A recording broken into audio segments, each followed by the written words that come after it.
നമസ്കാരം, എല്ലാവർക്കും restart P S സിയുടെ മറ്റൊരു ക്ലാസ്സിലേക്ക് സ്വാഗതം. ഇന്ന് നമ്മൾ കേരള ഹിസ്റ്ററിയിൽ നിന്നുള്ള കുറച്ച് പ്രധാനപ്പെട്ട വർഷങ്ങളാണ് ഡിസ്കസ് ചെയ്യുന്നത്. കേരള ചരിത്രത്തിലെ തന്നെ ചില നാഴികക്കല്ലുകളാണ്. അപ്പോൾ വളരെ ഇമ്പോർട്ടൻ്റ് ആയിട്ടുള്ളൊരു ക്ലാസ്സാണ്. നമ്മുടെ ഹിസ്റ്ററിയുമായി ബന്ധപ്പെട്ടിട്ടുള്ള ക്ലാസ് മുഴുവനായിട്ടും കേൾക്കാൻ ശ്രമിക്കുക. നോട്ടുകൾ തയ്യാറാക്കി തന്നെ നിങ്ങൾ പഠിക്കാൻ ശ്രമിക്കുക. നമുക്ക് ക്ലാസ്സിലോട്ട് കടക്കാം. AD 52 ക്രിസ്തു ശിഷ്യനായ സെൻറ്റ് തോമസ് കേരളത്തിൽ വന്നത്.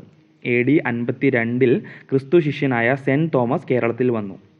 AD 825 കൊല്ലവർഷാരംഭമാണ്. AD 825 കൊല്ലവർഷ ആരംഭം.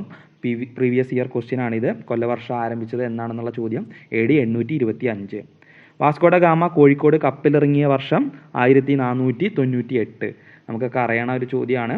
1498 വാസ്കോഡി ഗാമ കോഴിക്കോട് കാപ്പാടിൽ കപ്പലിറങ്ങിയത്. ദെൻ 1741 ഡച്ചുകാർ കുളച്ചൽ യുദ്ധത്തിൽ തിരുവിതാംകൂർ സൈന്യത്തിന് കീഴടങ്ങി. ഏഷ്യയിൽ തന്നെ ഒരു വിദേശ ശക്തി അഥവാ യൂറോപ്യൻ ശക്തിയെ ഏഷ്യയിലെ തന്നെ ഒരു നാട്ടുരാജാവ് തോൽപ്പിക്കുന്നത് ചരിത്രത്തിൽ ആദ്യമായിട്ടാണ്. ആ ഒരു ചരിത്രമാണ് 1741 ഉണ്ടായത്. ഡച്ചുകാരെ മാർത്താണ്ഡവർമ്മ കുളച്ചൽ യുദ്ധത്തിൽ പരാജയപ്പെടുത്തുകയാണ് ഉണ്ടായത്. ദെൻ 1809 വേലുത്തമ്പിയുടെ പ്രസിദ്ധമായ കുണ്ടറ വിളംബരം നടന്ന വർഷം 1809. 1902 ഷൊർണൂർ എറണാകുളം റെയിൽവേ തുറന്നു. എറണാകുളം റെയിൽവേ തുറന്നത് 1902. ദെൻ 1921 മലബാറിൽ മാപ്പിള ലഹള നടന്നത് 1921. വാഗൺ ട്രാജഡിയും 1921 മലബാർ മാപ്പിള ലഹളയുടെ ഭാഗമായിട്ടാണ് വാഗൺ ട്രാജഡിയും നടന്നത്. ദെൻ 1936 ക്ഷേത്രപ്രവേശന വിളംബരം. 1936 പ്രസിദ്ധമായ ക്ഷേത്രപ്രവേശന വിളംബരം. ആധുനിക കാലത്തെ മഹാത്ഭുതം എന്നൊക്കെ ഗാന്ധിജി വിശേഷിപ്പിച്ച ക്ഷേത്രപ്രവേശന വിളംബരം നടന്നത് 1936. ദെൻ 1938 തിരുവിതാംകൂർ സ്റ്റേറ്റ് കോൺഗ്രസ് സ്ഥാപിക്കപ്പെട്ടു. തിരുവിതാംകൂർ സ്റ്റേറ്റ് കോൺഗ്രസ് സ്ഥാപിക്കപ്പെട്ടത് 1938.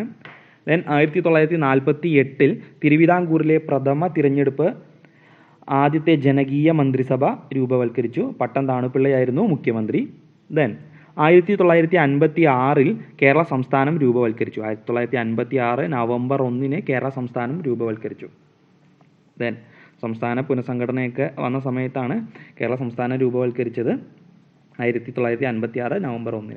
ദെൻ 1957 ആദ്യത്തെ പൊതു തിരഞ്ഞെടുപ്പ് EMS നമ്പൂതിരിപ്പാട് മുഖ്യമന്ത്രിയായി. 1957 ആദ്യത്തെ പൊതു തിരഞ്ഞെടുപ്പ് നടന്നു. EMS നമ്പൂതിരിപ്പാട് മുഖ്യമന്ത്രിയായി.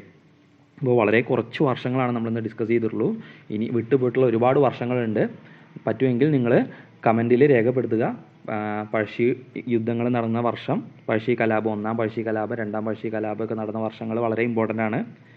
ദെൻ ആദ്യത്തെ പൊതു തിരഞ്ഞെടുപ്പ് എന്ന് പറഞ്ഞു. ഇപ്പോൾ നടന്നത് എത്രാമത്തെ പൊതു തിരഞ്ഞെടുപ്പാണ്, അല്ലെങ്കിൽ ഇപ്പോഴത്തെ മന്ത്രിസഭ എത്രാമത്തെ മന്ത്രിസഭയാണ് എന്നുള്ളത് നോക്കി വയ്ക്കുക.